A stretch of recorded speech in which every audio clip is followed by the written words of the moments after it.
Hi, everybody. Welcome to today's Traders Report from 3.0 TV. So, I'm Matthew Dixon. I've been a trader for many, many years and follow the markets closely. So, today we'll begin with Bitcoin. There's been a bit of a sell off um, everywhere, really, in all assets, both traditional and crypto assets.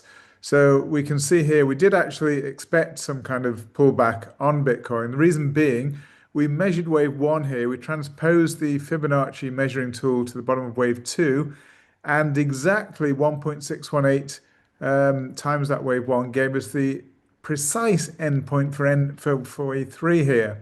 So that was a highly expected turnaround for wave three. This is, I believe, a one, two, three, four, five within a larger wave five. And I think there could be a big potential turnaround at the end of that wave five, but there's still some way to go before that happens. So from that wave three, we've had an A wave down in apparently five waves, I think. Then we've had an ABC up for the B wave, and then we should get five waves down for the C wave. And if we get the same sort of relationship as you would normally expect between A and C, then C would normally be equal to the magnitude of wave A. And so what I do, I measure wave A, I transpose to wave B, and then the target is 118,770. That would be the ideal target for wave C. It's not definite, but it's most probable at the moment.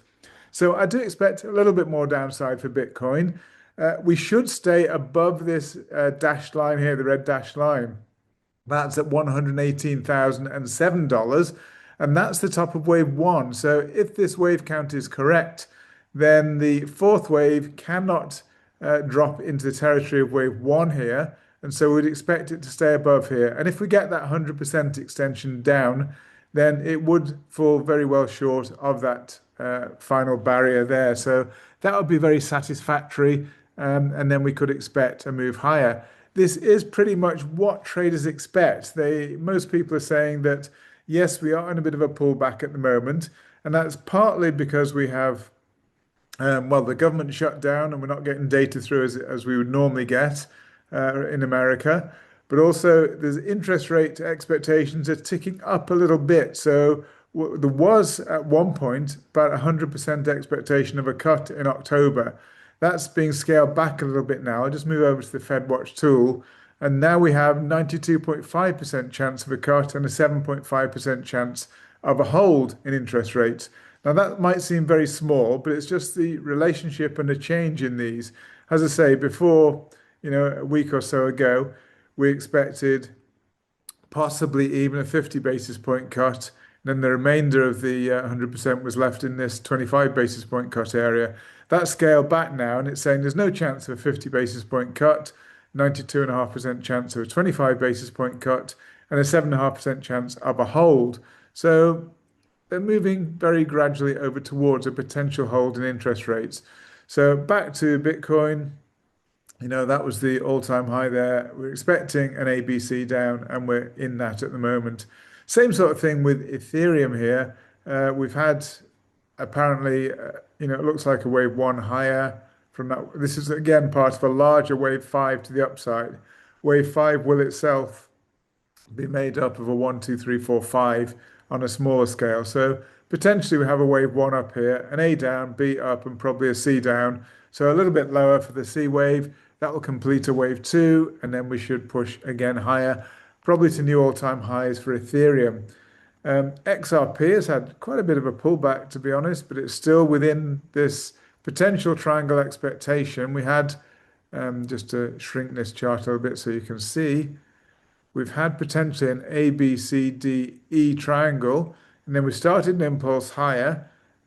We've had an ABC pullback, I think, and now we should fairly soon, maybe a little bit lower, but fairly soon we should get a push higher. Bear in mind, wave two can potentially drop as low as the beginning of wave one, which was here at the end of this E wave. So here, so around the 2.69, somewhere around there. So potentially we could drop a little bit lower for XRP before hopefully higher, and hopefully taking us to new all-time highs for XRP. Same sort of thing with Solana.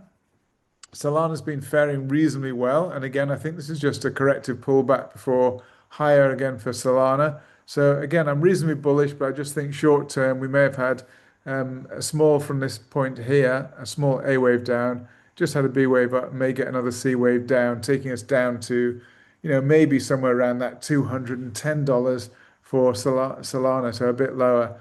And the same sort of thing for Link.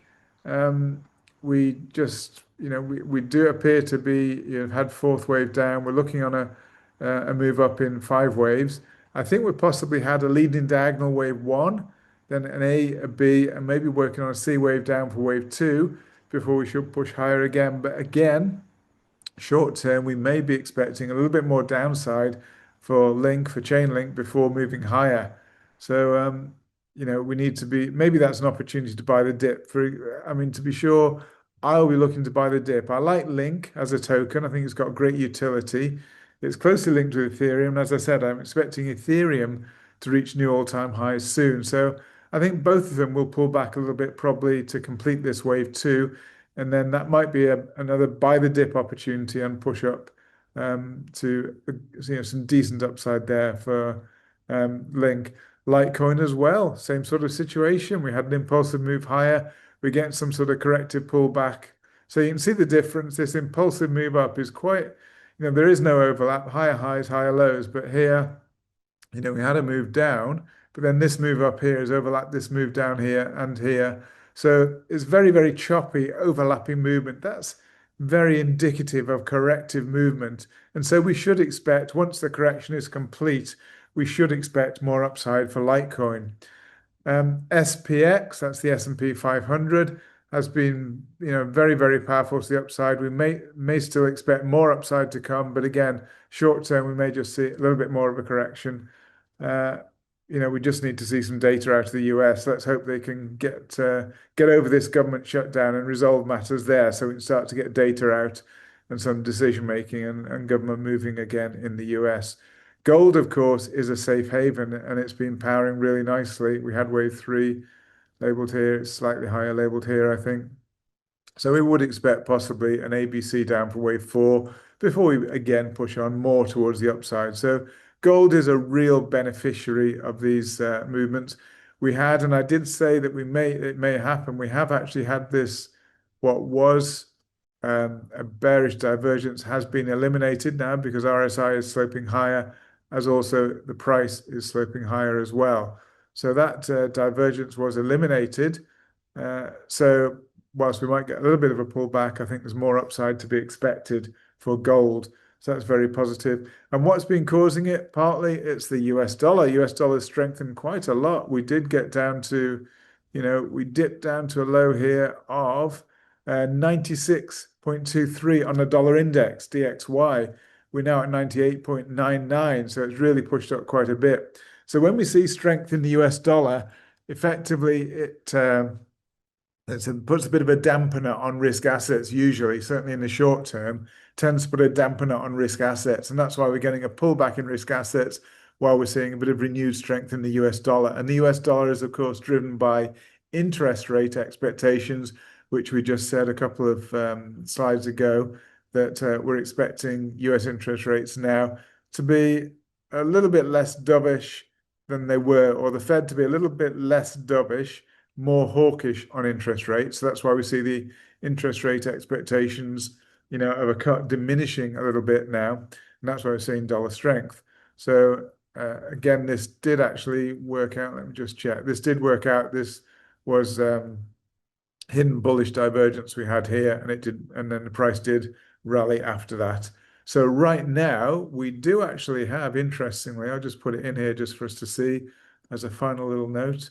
From the point here to here, we can obviously see rising prices, but then if we look at RSI, the corresponding RSI, that is from, just look at absolutely corresponding points there to there, we can see that we're getting lower highs in RSI and higher highs in price. That's the DXY. So actually, we might expect reasonably soon a pullback in price because we have regular bearish divergence here. But again, that could change. We don't really see any particularly negative candle formation here. So it could continue higher. And obviously, if RSI were to pump back up higher again, that would be eliminated. So whenever I'm looking at divergences, I like to see confirmation of that divergence with some bearish candles. We did have a couple of bearish candles there, but we're pushing strongly to the upside yet again. So I'll be watching that closely. I think DXY is going to have a bit of a bearing on where things are going, interest rates, etc. So for the time being, I'm a little bit cautious short term, thinking we may still continue this bit of a pullback we're having, but I don't think that the bull market is over yet.